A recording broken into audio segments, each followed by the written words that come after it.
Let's now go to Richard Haass, emeritus of the Council on Foreign Relations.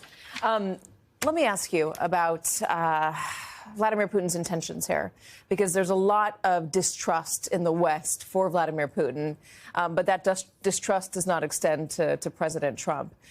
Do you believe, from your understanding of things, that he actually wants peace? Only if he gets it on his terms. Peace is not his primary goal here. He actually thinks, Katie, he's better positioned to continue the war than Ukraine, in part because the Ukraine-American relationship isn't what it was. So it's easy to want peace. Everybody in principle wants it. The question is under what conditions? What are the terms? And so far, at least, we haven't heard terms from Vladimir Putin in any way suggesting that peace is his priority. If he does enter a peace agreement on his terms, does it help his standing at home? Right now, the economy has been boosted by the war. There's an argument within some Russian circles that he's enjoying a moment free from criticism because any pro-Western member of the Russian government, or pro-Western in terms of, in the Russia sense of it, has been silenced. Veterans coming back from war aren't talking about what they saw. If the war ends, is he going to remain as politically strong as he currently is? That's where, again, the terms become important. Putin probably needs to claim he got a real victory, that all this sacrifice, all this loss of life and money and the rest was worth it. So that's why you're seeing preconditions for peace, things like annexing certain territory, real limits on Ukraine's ability to rearm and so forth.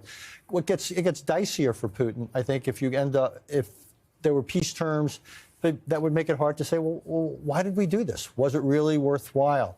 And that's why, again, I think, what matters right now is what the United States says, whether we are prepared to push back and say, sorry, Vlad, we're not going to accept peace on those terms. We'll only support it on these. Are we?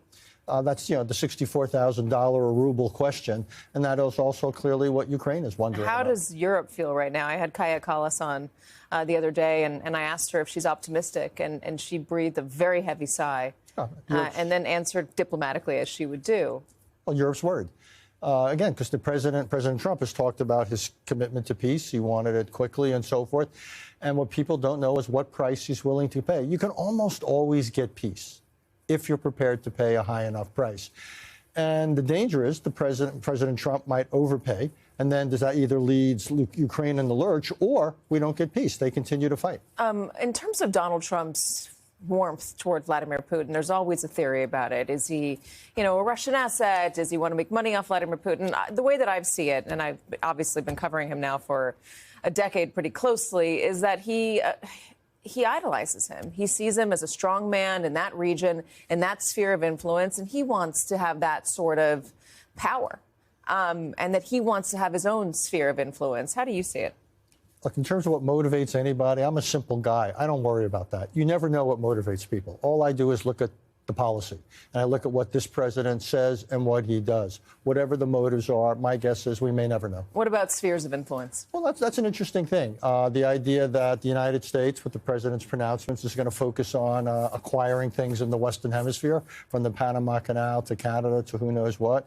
Putin obviously has might have something of a free hand in Europe, and we haven't heard much about it, but whether China has a free hand in the South China Sea or vis-a-vis Taiwan.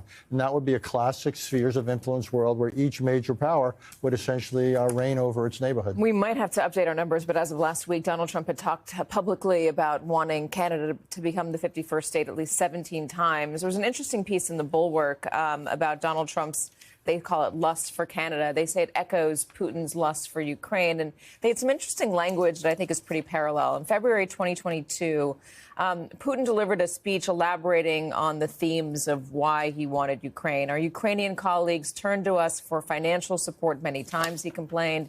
The subsidized loans Russia provided to Ukraine, along with economic and trade preferences, amounted to $250 billion over 2 decades, he said. But the Ukrainian authorities always preferred dealing with Russia in a way that ensured that they enjoy all the rights and privileges while remaining free from any obligations. If that sounds familiar, it's kind of the way that Donald Trump's been talking about Canada. He's talking about how Canada has been taking advantage of the United States for years. He complained about this on January 25th. Without our subsidy, Canada doesn't exist, really. Canada is totally reliant on us. Therefore, they shouldn't be a state. Do you put any stock into that argument? Not a whole lot. But look, the president underestimates the value that Canada is for us economically. The fact that we have this essentially free, open border is a fantastic advantage. It doesn't have to be armed to the teeth. Most important, one big difference. Ukraine, every moment it exists, is a thorn in Putin's side. Why? Because Ukraine is a democratic, Western-oriented country that wants ties to the EU and NATO. It is Slavic-speaking. For Putin, Ukraine sets an example that is dangerous because it sends a message to the Russian people, hey, you could have a very different future than the one you have. Ukraine is a model of that future. I don't know. I don't think even Donald Trump wakes up worried that Canada sets a model that is somehow a threat to what we are here in the United States. I don't know. They paid a lot less for eggs than we do right now. Let me turn now to the Middle East. There has been a breach of the ceasefire. Israel launched a pretty big attack on Gaza overnight. They say they want the rest of the hostages. Sure. Netanyahu said he's going to continue to negotiate the second phase of the ceasefire, but only under fire. So he's not going to stop. Well, that sounds like a renegotiation. You had a deal. Essentially, phase two would be Israel was going to withdraw from Gaza, agree to an open-ended ceasefire. Both sides would. Then you'd get all the other hostages out. It's not clear to me that that's a deal that excites a lot of people in Israel because it means an end to the armed effort against Hamas. So I think, and Hamas doesn't want to give up the hostages. They see that as their last remaining leverage. Otherwise, Israel could attack with even greater impunity. So I don't think either side right now has a tremendous incentive to move forward. How does the United States get involved in this? I mean, Donald Trump's been promising hell to pay for Hamas if they don't release all the hostages. Do we factor in right now? Not a whole lot. There's not a lot more you can do to Hamas militarily. They've been significantly degraded. Gaza's been reduced to rubble. No, the real question for the United States is whether we are going to back what in the old days we called a peace process, whether the United States is going to work with the Arab governments to ultimately put something forward, something that would put in motion. That's something that could lead to some satisfaction of Palestinian political aspirations. It would mean some friction with Israel. And one of the real questions is whether this administration is willing to lean on Israel, to push Israel at all. So far, at least, I've seen no sign of it.